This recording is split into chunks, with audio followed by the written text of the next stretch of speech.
बिस्मिल्लाहिर्रहमानिर्रहीम अस्सलामु अलैकुम। बहुत सारे लोग फाइल में इन्वेस्ट करते हैं। जब भी किसी जगह पर कोई भी कॉलोनी बनती है तो फौरी तौर पर बहुत सारे इन्वेस्टर जो है वहां से फाइल खरीद लेते हैं और कुछ अरसे बाद फायदा उठाकर उससे प्रॉफिट कमाकर सेल कर देते हैं। और बहुत सारे लोग जो है वो प्लॉट लेकर घर बनाकर सेल करते हैं। इस तरह बहुत सारे दोस्तों का, लोगों का रोजगार जो है वो चलता है। जाहिर है कि जो बिल्डर होगा वो भी उसके ऊपर घर बनाएगा। इसके अलावा और जितने भी काम घर में हो रहे होंगे, घर की खिड़कियां लगनी है, दरवाजे लगने हैं और बहुत सारी जो भी लेबर उस पर काम करेगी, सबका रोजगार जो है वो इसी से वाबस्ता होगा।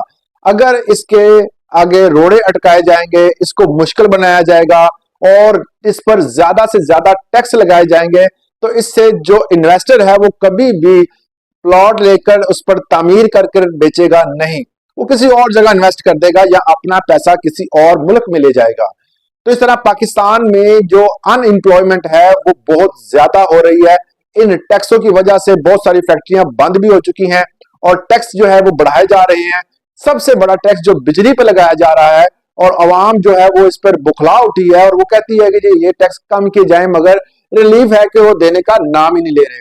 अब एक नया टैक्स जो है वो फाइलों पे लगा दिया गया है, प्लॉट पे लगा दिया गया है, डेवलपमेंट करने वालों पे लगा दिया गया है, ठेकेदारों पे लगा दिया गया है। ये एक इनकम टैक्स ऑर्डिनेंस में एक बहुत बड़ी चेंजेस की गई है जिसमें 7E एक सेक्शन ऐड किया गया है। एक नया सेक्शन 7E जो है वो इस पे ऐड कर दिया गया है। स्क्रीन पर मैं ये आपको दिखा देता हूं। इसके आगे फर्दर सब सेक्शंस हैं वो मैं डिस्कस करूंगा, साथ साथ आपको बताऊंगा भी कि कौन कौन से उस किस बंदे पर टैक्स लगे हैं और कितने टैक्स लगेंगे। 7E का सब सेक्शन जो है वो एज बताता है कि जो लोग घर बनाकर बेचते हैं, मतलब एक दो घर नहीं, कुछ लोग ये सवाल करेंगे कि हमने एक घर बनाते हैं, दो घर बनाते हैं, वो लोग इस कैटेगरी में नहीं आते। वो लोग आते हैं जो कि बहुत बड़ी इन्वेस्टमेंट करते हैं, 50 घर बना दिए, 10 घर बना दिए, इवन के 50 से ज्यादा भी बड़ी बड़ी कॉलोनियों जो है उसमें इन्वेस्टमेंट करते हैं।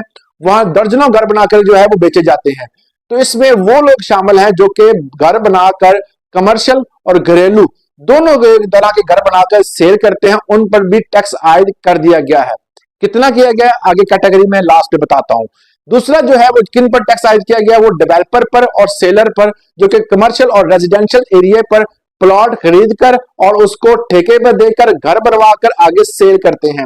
इन तमाम बंदों पर जो जो इसमें स्टेप वाइज जो है इसमें इन्वॉल्व है, जिसमें प्लॉट खरीदने वाला इन्वेस्टर, उसके बाद ठेकेदार और उसके बाद डेवलपर, ये सारे जो है वो इस कैटेगरी में आ जाएंगे। इन सब पे जो है वो टैक्स लगा दिया गया है। इसके साथ साथ जो बंदा, क्योंकि पहले लोग जो इन्वेस्ट करते थे उनका ये जहन होता था कि जो इन्वेस्टमेंट कर दी है वो 2-3 साल बाद उनके पैसे पूरे होंगे, उसके बाद प्रॉपर्टी पर टाइटल ऑफ डॉक्यूमेंट तैयार होगा, रजिस्ट्री तैयार होगी और उनके नाम पर ट्रांसफर हो जाएगी।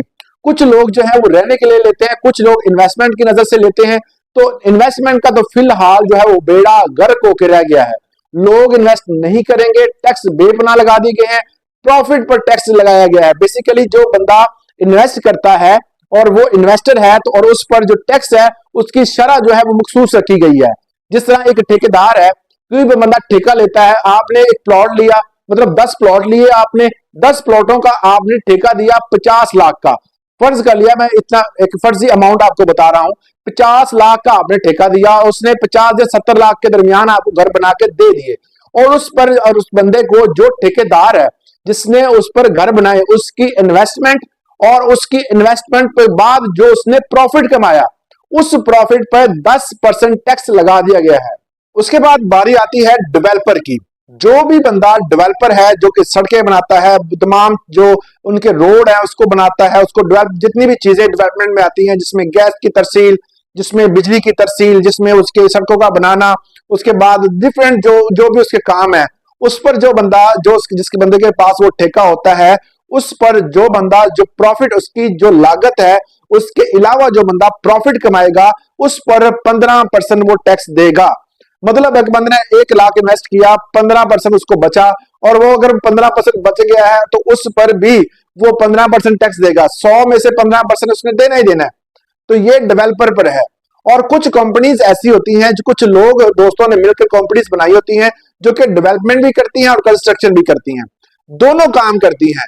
ऐसी कंपनियों को जो इकट्ठा टैक्स लगाया गया है वो 12% लगाया गया अकॉर्डिंग टू 7F सेक्शन, जो कि इनकम टैक्स ऑर्डिनेंस का है। उसमें उन्होंने बता दिया है कि वो 12% टैक्स अदा करेंगे। जब वो आम बंदे से जितना प्रॉफिट कमा रहे हैं, तो जाहिर है कि अगर बंदा 1 लाख का जो प्लॉट लिया था उन्होंने, उस पर डेवलपमेंट की, उस पर जो चार्जेस लगाए, उस पर घर बनाया और उस पूरी इन्वेस्टमेंट निकालने के बाद अगर उन्होंने 50 लाख उस घर पे कमा लिया है, तो उस पर जो हमारी गवर्नमेंट कहती है कि हमें उस पर टैक्स दें।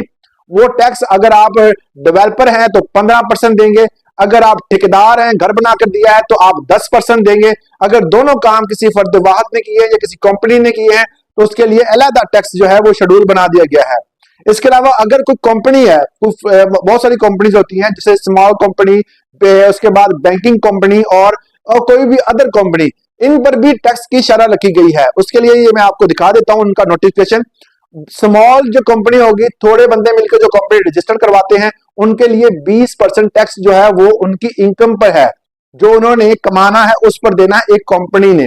उसके बाद बैंकिंग कंपनी जो होती है, उस पर जो टैक्स लगाया गया है वो है 20% टैक्स। ये वो टैक्स है जो कंपनी ने पे करना है। इसके साथ ही जो अदर कंपनीज है, रजिस्टर्ड है, सेमी गवर्नमेंट, गवर्नमेंट कोई भी हो सकती है, वो 29% टैक्स देगी।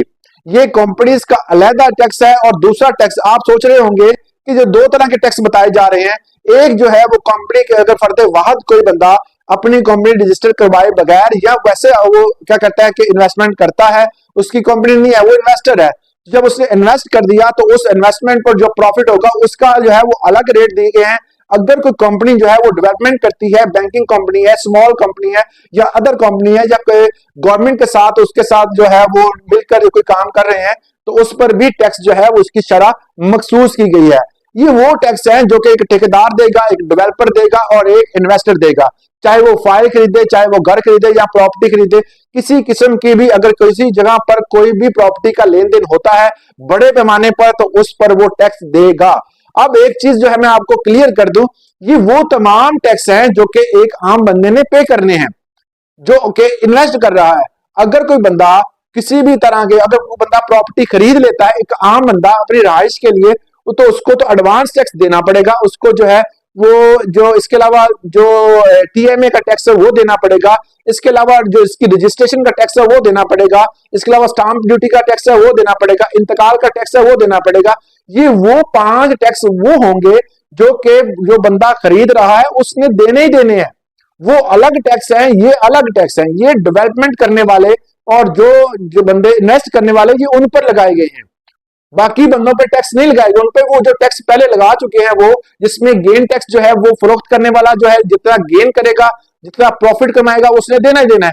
जो दूसरा बंदा है जो कि खरीद रहा है, वो एडवांस टैक्स देगा 236C का, तो इस तरह वो टैक्स भी देगा और जो बेच रहा है वो भी टैक्स देगा। इसके अलावा स्टाम्प ड्यूटी, इसके अलावा जो आपने इंतकाल करना है उसके पैसे, वो तो आपने अलग से पे करने ही करने हैं। ये बड़े मगरमच्छ जो हैं, जो कि डीएचए और दूसरे जो बड़ी बड़ी जो है वो सुखचैन स्कीम हो गई, इसके अलावा बहरिया वगैरह, इस तरह की जो बड़ी बड़ी स्कीमें हैं जिसमें बहुत ज्यादा लोग इन्वेस्ट कर रहे थे और उससे बहुत ज्यादा प्रॉफिट कमा रहे थे, ये उन पर ऊपर स्कंजा टाइट किया गया है।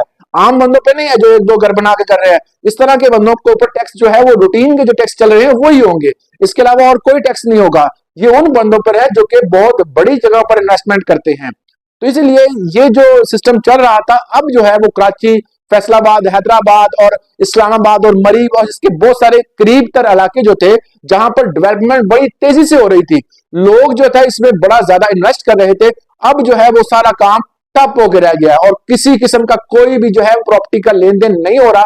लोग जो है वो बिल्कुल खामोश बैठे हुए हैं और चंद एक प्लॉट है जिसका वो लेन देन कर रहे हैं, मगर वो भी अभी परेशान है क्योंकि टैक्स इतने ज्यादा हैं, जिसकी वजह से आज के दिन जो है वो ताजरों ने भी जो इस हवाले से हड़ताल की हुई है, क्योंकि टैक्स उन पर जो ताजर 2 स्कीम के तहत लगाए जा रहे हैं, जो कि फिक्स टैक्स है, लोकेशन के हिसाब से टैक्स लगाए गए हैं। एक वो टैक्स है जो कि हर दुकानदार ने देना है, फिक्स टैक्स, और एक वो टैक्स है जो कि आपकी जो इनकम जनरेट होती है उस पर देना है, वो अलग टैक्स रखा गया है।